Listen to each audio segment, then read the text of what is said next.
Olá, pessoal. Aqui é o professor Washington Soares e nós vamos para o nosso segundo vídeo sobre a Grécia Antiga. No primeiro vídeo, nós falamos sobre o período homérico e o período pré-homérico, ou seja, um período de formação ainda da civilização grega. Esse chamado período arcaico, pessoal, nesse período a gente vai focar em duas grandes cidades, que acabaram sendo as duas grandes cidades expoentes da Grécia Antiga. É claro que outras dezenas também fascinantes surgiram, mas a gente vai ficar no estudo de duas, tá bom? De um lado, Esparta, do outro lado, Atenas, tá bom? Esparta, pessoal, ela ficou um pouco imortalizada muitas vezes, né, naquele filme 300 de Esparta, e depois na sua sequência, a imagem do espartano como um guerreiro feroz, né, diante dos inimigos persas. É claro que, para além das questões cinematográficas, né, que podem ser deixadas para um segundo momento, a gente vê que, de fato, a cidade de Esparta é uma cidade de cultura extremamente militarizada, né? A gente vê que o núcleo primordial de Esparta, esse vermelho mais escuro, chamada Lacônia, né? Esparta está aí no meio, mas com o passar do tempo, os espartanos vão conquistando regiões aí no seu entorno, tá bom? Ora mantendo o domínio direto, ora estabelecendo alianças políticas.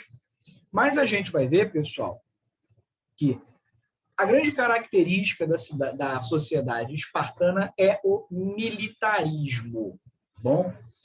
É claro que há a prática agrícola, né? Afinal de contas, a necessidade da produção do sustento, mas essa, em hipótese alguma, é feita pelo espartano, né?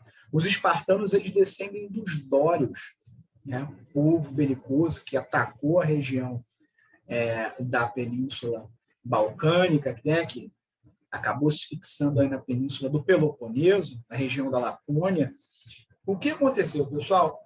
Esses dórios, eles escravizaram as populações locais, implementaram uma organização de vida, né, um sistema social bastante rígido. Ou seja, essa sociedade sem mobilidade social, ou seja, não tem como você ser, por exemplo, um ilota e depois se transformar num espartano. Isso não acontece. Casamentos entre, por exemplo, esperiecos e espartanos são raríssimos. Raríssimos. Então, nós temos uma sociedade muito fechada entre si, muito hierarquizada, né? Em que o teu papel está definido pelo teu nascimento. Nasceu espartano, é espartano; nasceu ilota, é um ilota. Tá bom? Então, como é que funciona essa pirâmide espartana? No topo estão os espartanos, né? Esses sujeitos, eles compõem uma elite militar e econômica, né? A terra a ser trabalhada pela agricultura é uma terra que pertence ao Estado espartano, ela não pertence ao indivíduo. O indivíduo tem posse, né, durante a sua vida, a gente já vai ver quais são os critérios, mas depois que esse sujeito morreu, a terra volta para o Estado. O Estado pode distribuir para A, para B, de acordo com o seu entendimento. Então, esses espartanos, pessoal, eles compõem essa elite militar e econômica e, claro, política. Tá bom? Abaixo desses sujeitos estão os periecos. Periecos porque moram na periferia, ou seja, nos arrabaldes, no entorno de Esparta. E esses sujeitos são homens livres que fazem serviços, que prestam serviços que os espartanos por si só não fazem, né? Então, são comerciantes, são artesãos, né? São trabalhadores manuais que prestam esses serviços em condição de homens livres para os espartanos, né? Os espartanos pagam esses sujeitos com o quê? Com a produção agrícola feita pelos ilotas. Os ilotas, pessoal, eles são descendentes dos primeiros povos dominados pelos dórios.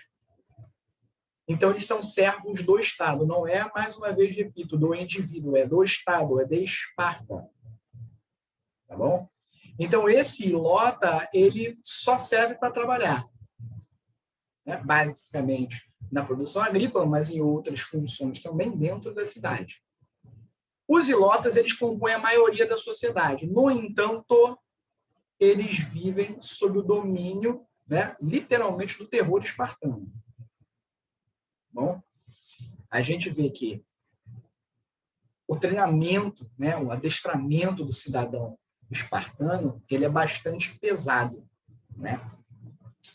Meninos e meninas dos 5 mais ou menos 5, 6 anos, até algo em torno de 12, eles têm um treinamento militar básico, inclusive as meninas, né? Daí as meninas se direcionam para uma função mais ligada a questões da casa, ainda que a mulher espartana tenha um grau de liberdade maior do que a mulher ateniense, por exemplo, né? Quando tem guerra, é a mulher espartana que toma conta da casa, literalmente dos escravos que administra, função tipicamente masculina se comparada à sociedade ateniense.